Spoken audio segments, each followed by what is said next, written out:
Thanks for choosing this clip for your viewing pleasure. If you're interested in supporting the work we do here, consider becoming a Kickstarter backer and help us produce independent short films that put the power back in your hands by letting you submit your own film ideas and even decide on what gets made. The link is in the description. I was mentioning to Mahler there, I just got back from the cinema. I just went and saw the Minecraft movie. I don't even know is it out in the States yet? Can you guys even see it yet? Or yes, unfortunately. I was about to fucking say, do not tell me we get the Minecraft movie early and everything else late. Like, what's this about? Yeah, well, we've been gifted it. I mean, have you seen it, Gary? No, I'm going to see it actually after this show. Ah, okay. Well, big date night with the wife. Wow. We're going to spoil it for you.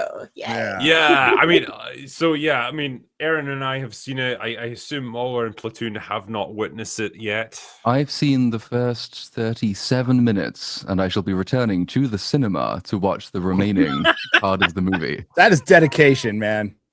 Wow. Bless your heart. They got 2 cinema tickets out of you. They paused it just for you. The whole audience sitting there like, no, you've got a show. They've paused it. They've left it there. I told them I might be a couple of hours, but I'll be back, and they were fine with that. Well, you told them to watch us, so they're in the theater watching us. What's up, everybody? Hey, everyone. Hey, go get some popcorn. Yeah. I do love the idea that we're getting broadcast on a cinema screen. That would be amazing. But yeah. Well, how about we talk about the first 37 minutes of the Minecraft movie then? So it's probably the best 37 minutes. Yeah, I mean, oh man, this film, it was kind of an interesting one. A whole bunch of the characters in this movie are completely pointless and have no reason for being there. But I don't know what's the best part of it. Probably Jason Momoa is probably the best part in that he's kind of funny, but like his character is all over the place. How do I even begin to describe this? So Jack Black is Minecraft Steve, and he was working a dead-end job, but he'd always dreamed of being a miner. Not the miner that you find in Hollywood casting couches or anything, but like an actual guy who excavates underground. And he eventually got to do it as an adult, and he found the orb that allows you to go from the Minecraft world into the real human world. And so he used it, went into the Minecraft world, became like this master builder, until he eventually got captured by the evil pig people that live in the Nether. And then he sent his dog into the real world with the orb to keep it safe from them so that they couldn't cross over into the overworld of Minecraft. So that's the stakes that are set up, right? The evil pig people, they want to get from the Nether world into the main Minecraft world so they can take over everything. And this orb is the only thing that stops it. Worth pointing out, just like almost all of that is the pre-credits exposition dump.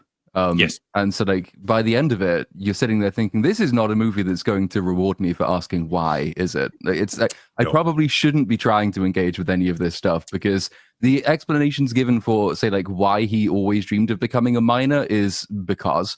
And why does he find the magic orb that does all the shit that it does? Because. And why is there the other magic thing that if you combine it, it creates a portal, allows people to go from the real world to the other world and backwards together? Because. And so on and so on and so on. It's a little bit of a head fuck. Then you get Jason Momoa's character Garrett, who's like this 1980s video games protege who was awesome back in the day, and now he's just kind of a burnout. He's like a drifter.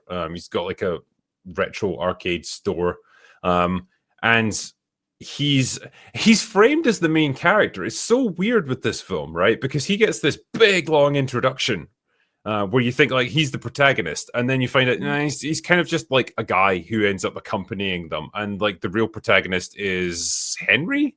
Is that his name? Yeah, the little kid like who's moved to this new town with his sister because their mom died and she really wanted them to move there apparently. And his sister, I can't work out if she's like a teenager or in her 20s. Like the movie frames it a whole bunch of different ways. It doesn't make any sense. But they move there. They've got a house somehow, and there's a job set up for her, and she's like, managing the social media account for this big company that's like the only company in town. And then he ends up getting into a bunch of trouble at school because he's a dork and he tries to build a rocket pack because he just likes to make stuff, I guess, and it blows up the factory that she works at. There's some stuff about all of that which like I wouldn't say I was pleasantly surprised by it, but it was better than having nothing, right? In the sense that the opening round of character introductions in the real world is presumably, and I've not seen how this all pays off yet, but to explain their core skills in the fictional world or in the Minecraft world. So you have the like Jason Momoa's character is an ex-gamer who's obviously going to be quite good in that situation. The main kid has this creative imagination, which obviously is going to make him incredibly useful in that world. You'll see all those skills being used as they explore the Minecraft world. Again, not seen very much beyond them entering that world, so I fully expecting there not to be any meaningful payoffs at all, but they kind of tried to do some character work. Everyone has a dimension.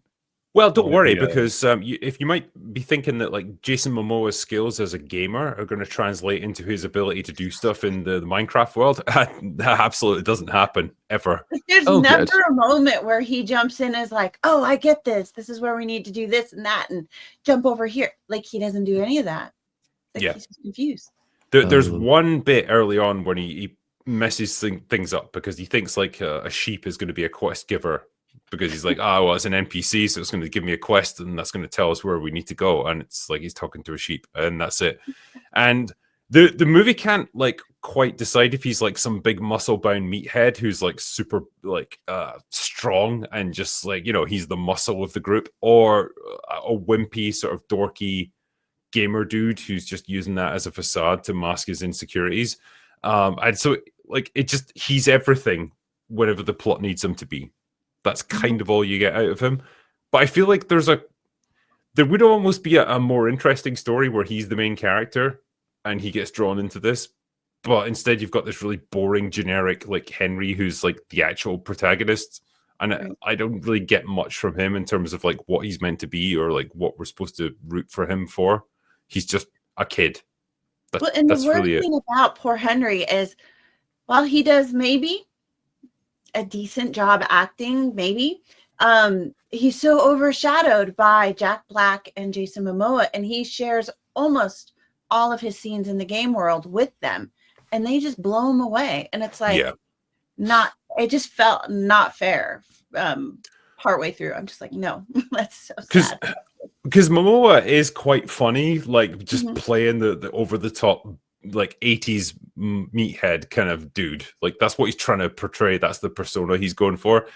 And he's kind of funny. That's why he dresses so stupidly. Like when he's got like the crazy pink leather jacket and stuff and the shades. Imagine wearing shades indoors. I can't picture that. But yeah.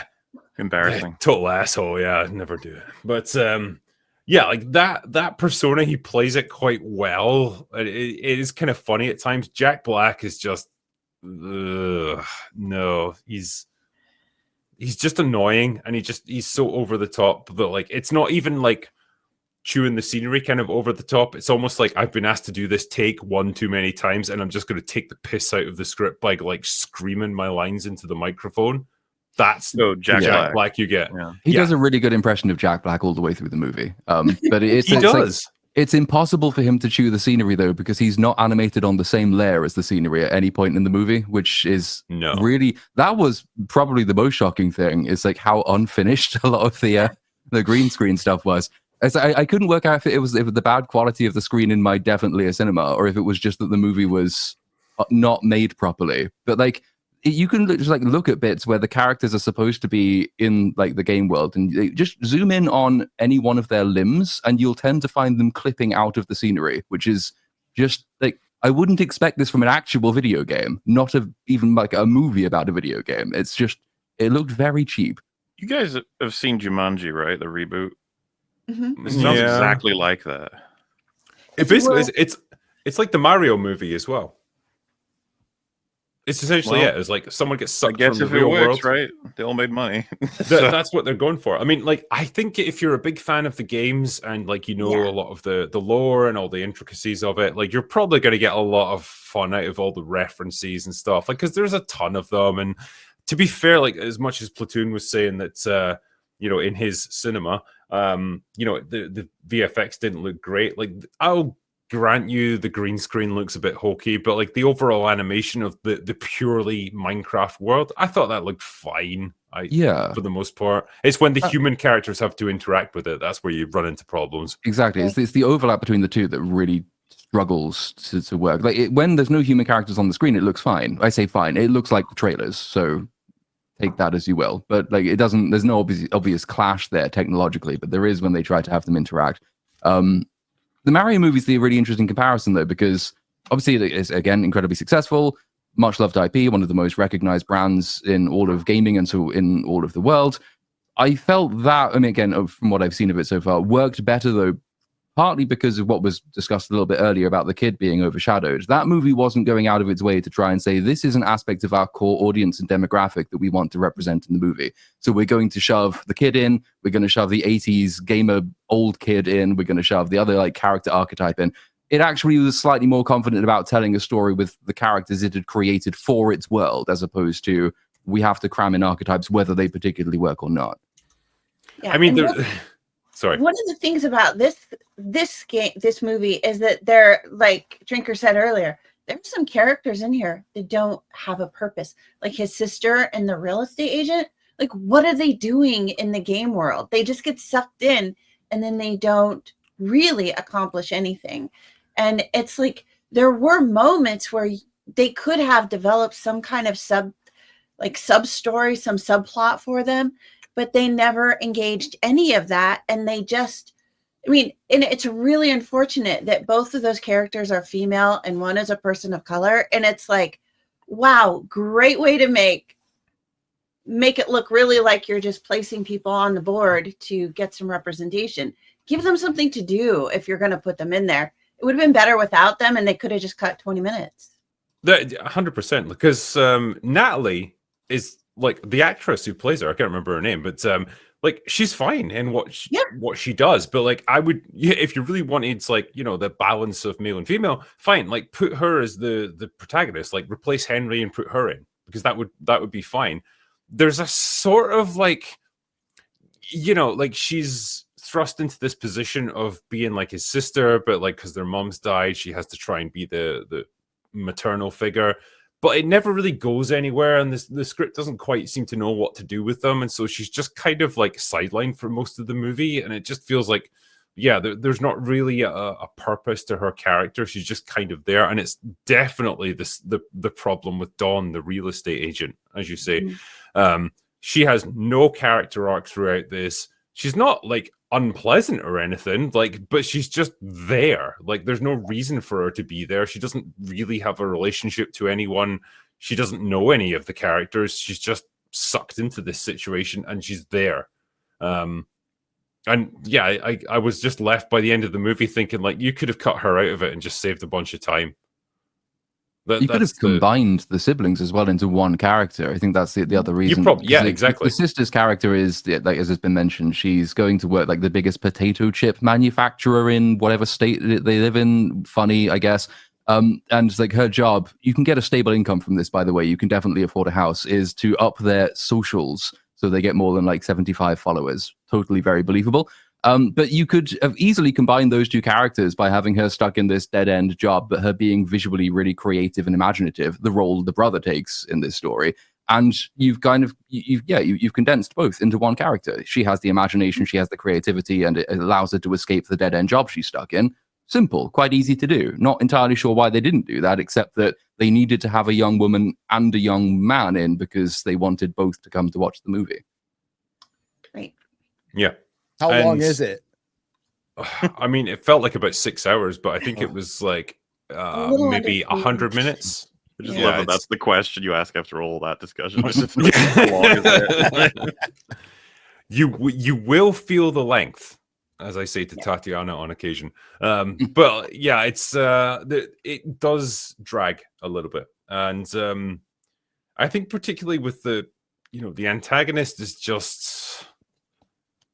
How can I even describe them? They're just generic bad guy who wants to dominate the overworld, and they're not really like, there's nothing to them. They're not particularly charismatic or interesting or funny or anything. I'm just trying to think, like, who the fuck would actually voice that? Rachel House. Rachel I House? feel I've got this horrible feeling that she's one of Taika Waititi's people. She right? sounds like, I think I know who you mean, and she sounds like the one. Isn't she plays like a bit part in Ragnarok, Thor Ragnarok, as the one of the sidekicks for Jeff Goldblum's character? Is that the one I'm thinking of? You are 100% right. Yes, she was good in Hunt for the Wilder People. That's the biggest thing I know her from. Yeah. And she had a small role in Jojo Rabbit. But yeah, she is.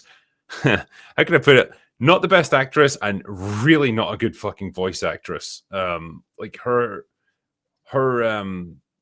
antagonist character is just, I don't know. It's like you were giving her the lines, but giving her no direction, and she's just like reading it off a cue card. Like she has no clue what sort of inflection she has to put into any of it, and she's just pretty garbage in comparison to everyone else.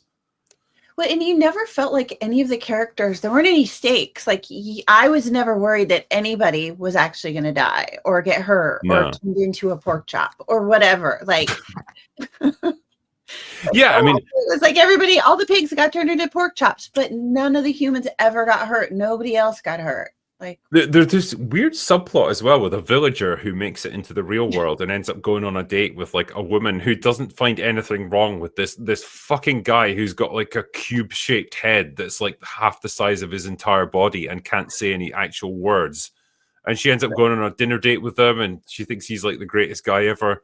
And I just thought this is a prime example of the thing that Mahler brought up, where it's like, if just because it's a movie for kids doesn't mean you have to assume that they're retarded kids. Like it can be like, it can make sense and still tell a decent story, but also be fun and for children, you know? But what is your assessment on that front?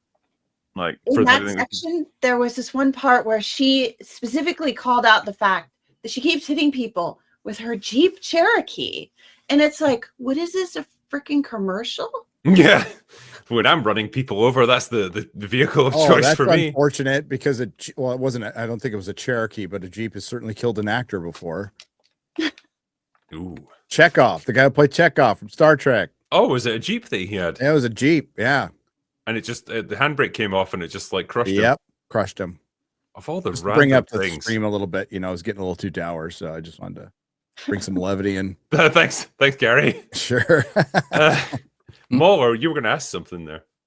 Yeah, so on that front, how you think the film's looking? Do you think it's solid for like in the kids department, as in, you know, the expectation is it'll make a shit ton of money. It will make a shit ton of money. 100%. Like the IP is strong as fuck. Like there's a billion kids out there who love Minecraft, and they will go see this movie. Even if it was like the worst thing ever, they would still go see it. So I think it will have a strong opening weekend, and it'll probably have decent legs for the next couple of weeks.